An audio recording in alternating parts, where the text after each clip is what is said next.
Assalamualaikum warahmatullahi wabarakatuh. Bismillahirrahmanirrahim.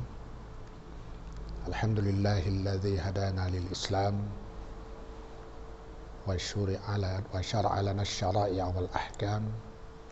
Wassalatu wassalamu ala nabiyyina Muhammadin sayyidil anam wa misbahiz zulam wa ala alihi wa sahbihi a'immatil alam, amma ba'du. Ya ayuhal mustami'un, kembali kita pada hari ini melanjutkan pengajian membicarakan masalah taharah. Kemarin kita sudah bicara alat untuk digunakan taharah, yaitu menggunakan air kan, dan macam-macamnya. Sekarang kita akan membicarakan masalah najis, bagaimana cara membersihkannya. An-najasat, macam-macam najis. Najis itu ialah sesuatu yang kotor, yang menegahkan sah sembahyang jika tiada dimaafkan, seperti tahi, kemih, madhi, wadi, darah, nanah, muntah, dan sekalian bangkai yang lain daripada bangkai manusia, ikan, dan belalang. Dan demikian pula najis tiap-tiap yang cair, yang memabukkan, maksudnya minuman yang memabukkan, dan anjing dan babi. Maka cara menyucikan najis tersebut cukuplah membasuhnya dengan air mutlak serta menghilangkan ainnya atau bendanya lebih dahulu. Kecuali kalau satu kali basuh langsung hilang ainnya, nah itu bisa. Kalau tidak, ain najislah yang lebih dahulu yang harus kita hilangkan, dan sifatnya ya, melainkan najis anjing dan babi. Maka wajiblah membasuh najis anjing dan babi serta menghilangkan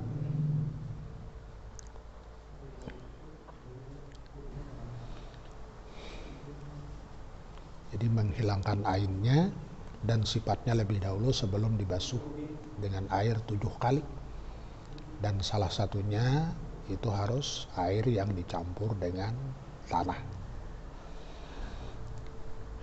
Adapun najis yang dimaafkan itu ialah seperti darah kutu anjing atau darah nyamuk, darah jerawat. Nah itu dianggap sedikit kan, darah nyamuk, darah bisul, dan tiada dipecahnya dengan sendirinya. Kalau umpamanya dia yang memecahnya, nah itu tidak maaf, ini pecah di luar kehendaknya lah. Dan artinya setiap tetesan darah itu adalah hukumnya najis. Tapi ini termasuk najis yang dimaafkan. Tetesan arak umpamanya, nah itu suci apabila berubah menjadi cuka. Arak itu atau minuman yang memabukkan, kadang-kadang yang dibikin dari anggur kan, kemudian dia berubah menjadi cuka dengan sendirinya, itu hukumnya menjadi suci. Atau tiada tercampur barang sesuatu ke dalamnya, yang jelas dia harus berubah dengan sendirinya. Demikian kulit bangkai itu bisa menjadi suci kalau disamak dengan barang yang kalat, melainkan kulit anjing dan babi itu dihukumkan najis, tidak bisa disamak dan tidak bisa disucikan. Demikian binatang yang lahir dari keduanya atau salah satunya, seperti anjing dengan babi, anaknya kan, nah itu najis. Atau anjing dengan kambing, anaknya juga najis. Nah, adapun kulit anjing dan babi dan barang yang lahir daripada keduanya atau salah satunya daripadanya, itu juga termasuk najis yang tidak bisa disucikan. Nah, setelah kita tahu cara membersihkan najis, kemudian bagaimana cara membersihkan kemaluan ya, sesuatu yang keluar dari kubul atau dubur itu disebut dengan istinja. Nah, cara menghilangkan najis yang keluar daripada kubul atau dubur itu ada dua macam. Pertama, istinja dengan air. Syaratnya seperti syarat menghilangkan najis tersebut. Yang kedua, istinja dengan batu atau seumpamanya. Maka disyaratkan bahwa seumpama batu harus kasar, harus suci, dan bukan dari barang yang dihormati menurut pandangan agama. Seperti umpamanya makanan tidak boleh, atau binatang tidak boleh digunakan untuk istinja. Dan disyaratkan pula bahwa yang istinja itu belum kering. Sebab kalau sudah kering itu harus menggunakan air, tidak bisa digunakan selain daripada air. Dan lagi mewajibkan dengan 3 kali sapu setiap kali istinja dengan seumpama batu. Yang lebih afdal tentunya istinja itu lebih dahulu dengan batu atau yang seumpamanya, kemudian dibasuh dengan air. Tiap-tiap orang yang hendak masuk ke dalam jamban atau WC itu sunat mendahulukan kakinya yang kiri dan membaca doa sebelum masuk. Nah, bismillahi Allahumma inni a'udzubika minal khubuthi wal khaba'ith. Jadi sebelum masuk baca dengan nama Allah, ya Allah sesungguhnya aku berlindung dengan Engkau daripada godaan syaitan, baik syaitan laki-laki ataupun syaitan perempuan. Dan dibaca sesudah keluarnya.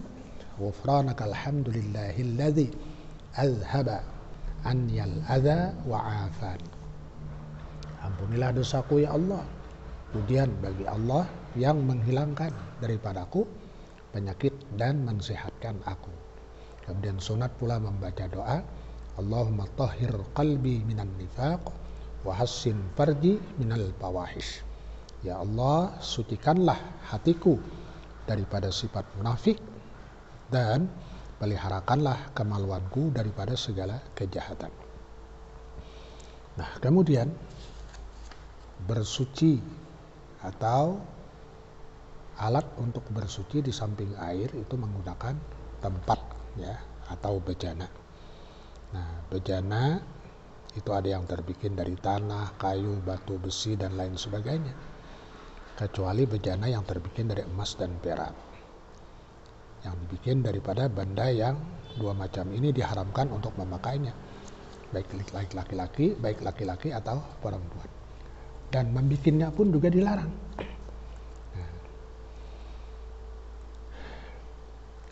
Nah, kemudian termasuk alat untuk bersuci adalah siwak atau disebut dengan bersugi atau bersiwak atau bersikat gigi lah. Setengah daripada yang sunat wudu daripada yang disunatkan dalam berwudu. Tiap-tiap masa ya sunat kita menggunakan siwak. Selain daripada orang yang berpuasa sesudah gelincir matahari itu dimakruhkan menggunakan siwak. Lebih-lebih ketika berubah bau mulut seperti lama tidak berkata-kata atau sesudah memakan makanan yang berbau ya, yang dibenci, yang tidak disukai, atau pada ketika bangun daripada tidur. Nah, itu sunat melakukan siwak. Karena kata Rasulullah dalam sebuah hadis, rak'atani bisiwakin khairun min sab'ina rak'atan bila siwakin. Apabila melakukan salat sunat 2 rakaat dengan melakukan siwak sebelumnya, itu lebih afdol ya kan? Lebih utama daripada sembahyang yang tidak melakukan siwak sebanyak 70 rakaat. Ya, sebanyak 70 rakaat. Sampai rakaatan bila siwakin yang tidak menggunakan siwak.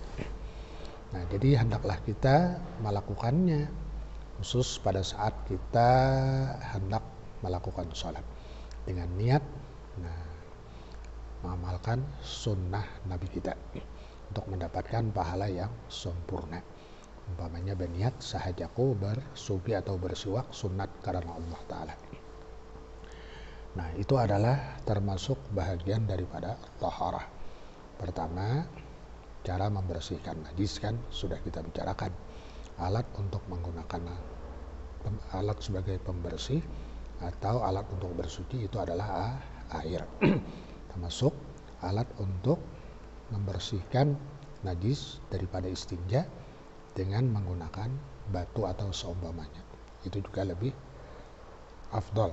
Setelah itu lalu menggunakan air. Nah, kemudian anjuran untuk melakukan siwak itu sebelum melakukan wudhu. Demikian sebelum mendirikan sholat.